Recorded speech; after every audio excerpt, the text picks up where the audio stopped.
Welcome back, sci-fi fans. This is Greg from Greg Reviews Sci-Fi, and today we're going to review a book called Ancestral Night by Elizabeth Bear.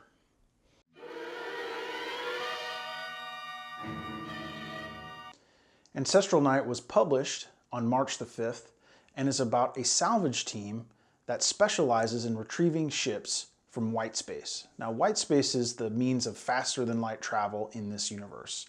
And ships can have problems and get stuck. And this team's job, or what they specialize in, is finding these tears between the regular universe and white space and going and salvaging these ships. Most of the time, it's been years or centuries or however long. Typically it's not a rescue mission. It's a salvage operation. The reason this book caught my eye is because I was in the mood for something highly produced. I wanted something that had gone through professional editors, that was written by a professional writer. I read a ton of self-published or authors with one or two books out, and I just wanted to kind of sink my teeth into something, really highly produced. And when you read the description, this thing says it's like Alistair Reynolds or Ian Banks, calls out these big sci-fi names and says this book is like that. So, that's really one of the reasons why, that's really why this book kind of got my attention. So let's get into the review. For the story, I gave this book 3 stars. And the reason I gave it 3 stars is because it seems like this book it began differently than how it ended up, and then it ended kind of mediocre, right?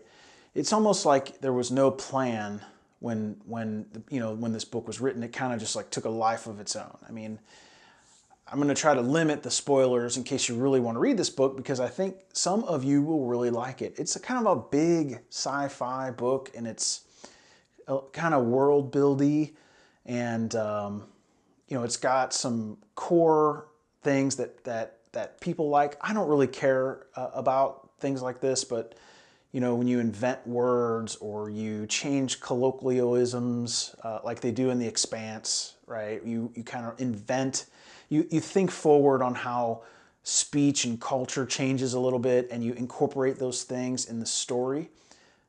To me, that doesn't really enhance a story too much. I like to envision myself in the book, and I don't like to be distracted by words that I don't understand. And it takes a good couple chapters, like they say die, D-A-I, instead of day. Well, it takes a while to figure out they mean day. And if they would have said day, it wouldn't have affected the story in any way. Like, it would have made no difference at all. So, I know some of you really find that type of detail really appealing. So you may appreciate that more than I did. But as far as the story arc, they start out as a salvage team, and they find, obviously they're salvaging a ship. But on the ship, they find a crime. But then it turns out that the perpetrators of the crime get involved, and then other governments get involved, and then other nations or galactic civilizations get involved, and it just is not really a super smooth story arc, and it's more lumpy. So that's why I gave it 3 stars. It's not bad. It's just it just isn't a page turner at every single step, if that makes sense. Now, for characters, I gave it 4 stars. I thought the characters were really well done, and you can tell this is by this was written by a very accomplished author that really knows how to write characters and backstories and things like that. The main character is a woman named Haimey DZ, Haimey DZ, and she's got a pilot with her named Connla, and there's a ship mind called Singer. And what's the funny thing about the universe, I don't think it's funny, but I shouldn't say funny, but the interesting thing about the universe is that the government that controls most of known space considers AIs and humans and aliens, right? They're all equal. So Singer, as the ship mine on their salvage ship, that's his job too, or its job. But I think it's a him in the book. So it's his job as much as it is Haimey's or Connla's, which I thought was really cool. Now, there's an inordinate amount of time spent on Haimey's backstory. And this is where this book, I think, kind of goes a little off the rails, because it's great for Haimey's character development, which got it the 4 stars, but it's not super relevant. It's not super relevant to the story. I mean, when she interacts with the pirate or pirates, you know, the past comes back to haunt her and things like that. But I think the time spent on it was excessive.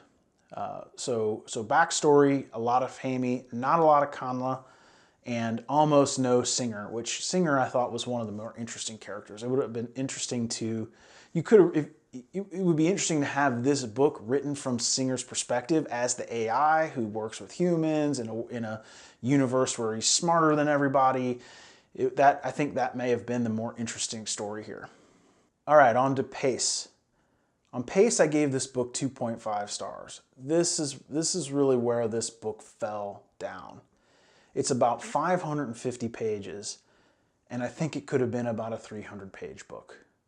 I think there's entire sections that could have been completely cut out of this book.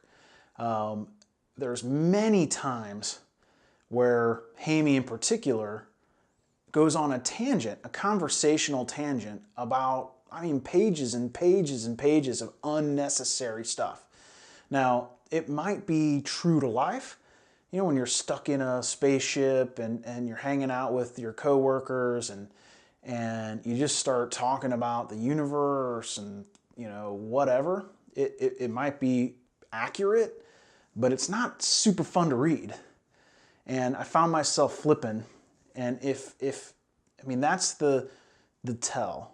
If you're not used to reviewing books or reflecting back on if you like them or not like them, if you flipped a page without reading it, the pace was bad. So in this book, there's about 150 flip pages minimum, maybe 250.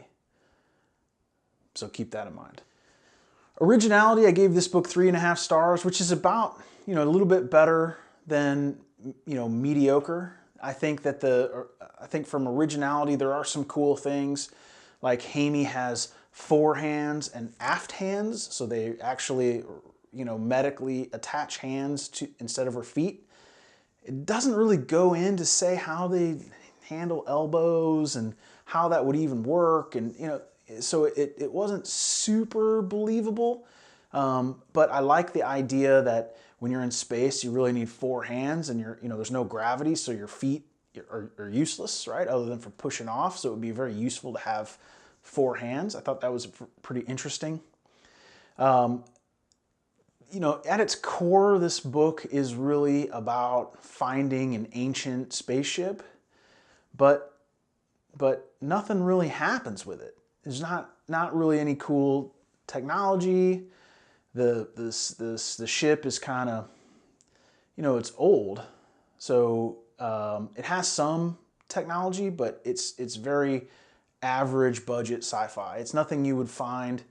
You know, it's not like stumbling across the USS Enterprise today. Like if we went up to space and we found the Enterprise and it had, you know, transporters and things like that, it wasn't like that at all. It was basically like a minor leap in technology, and in some things it wasn't even a leap in technology. So for Originality, I think I've read so many books about finding ancient spaceships, so many, maybe 100. So from that perspective, I think you know, the premise could have been better. But there was enough original. It was an original story. It's original characters. It's original universe. There was enough in there that I think it was good. Now for technology, I gave it a little bit better. I gave it 4 stars. I think it was an adequate use of technology. There's no technobabble. It wasn't like unscientific people, like characters that are not scientists trying to explain a technology. I think that they didn't try to, even in the ancient spaceship, they could have really invented some technology and maybe gotten the full 5 stars, but instead they just used some regular technology. The forehands, the aft hands, the medical technology is really cool. Singer, I mean, really Singer gets the 4 stars in technology, you know, sentient AI. Obviously that's in every book, every sci-fi book has a sentient AI, but you know, the use of technology felt very natural. That's why it got 4 stars. In order to get 5 stars, you have to invent something. There has to be something in that book that I have never seen before. So 4 stars, solid use of technology. It might not have invented anything, but it also didn't cause me to believe that it's fake. It's all plausible. So in conclusion, I would say I liked this book. Overall, I think it has 3 stars. I liked it, but I didn't love it. Am I glad I read it? Yes. It's a pretty big, meaty sci-fi book, but you're gonna have to be ready for some you know, slow chapters, maybe not a concrete story arc, possibly book 2, because it's the White Space series. So possibly the book 2 or book 3 is going to really kind of maybe button up some of the plots. The character development's really good. I think you'll like Haimey. I think you'll really like Singer. You know, the government that governs the known planets, or most of the known planets, the Synarch, is actually pretty interesting how they govern. So, you know, Bear spent a little time thinking about the government and how it would work in the future, which I always appreciate. So that part is great. I think that because Bear is an accomplished author, I think that she probably is better at writing than maybe the editors. So they gave her a pass on a lot of this stuff when they should have chop. You know, I mean, even if you're Steven Spielberg and you're making a movie, the editor's got to chop. That's why there's director's cuts. This book needs to chop. Thanks for watching the review on Ancestral Night. I think some of you might really like this book.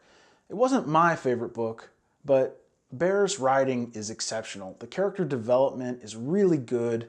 I think the editors probably should have been a little more aggressive here.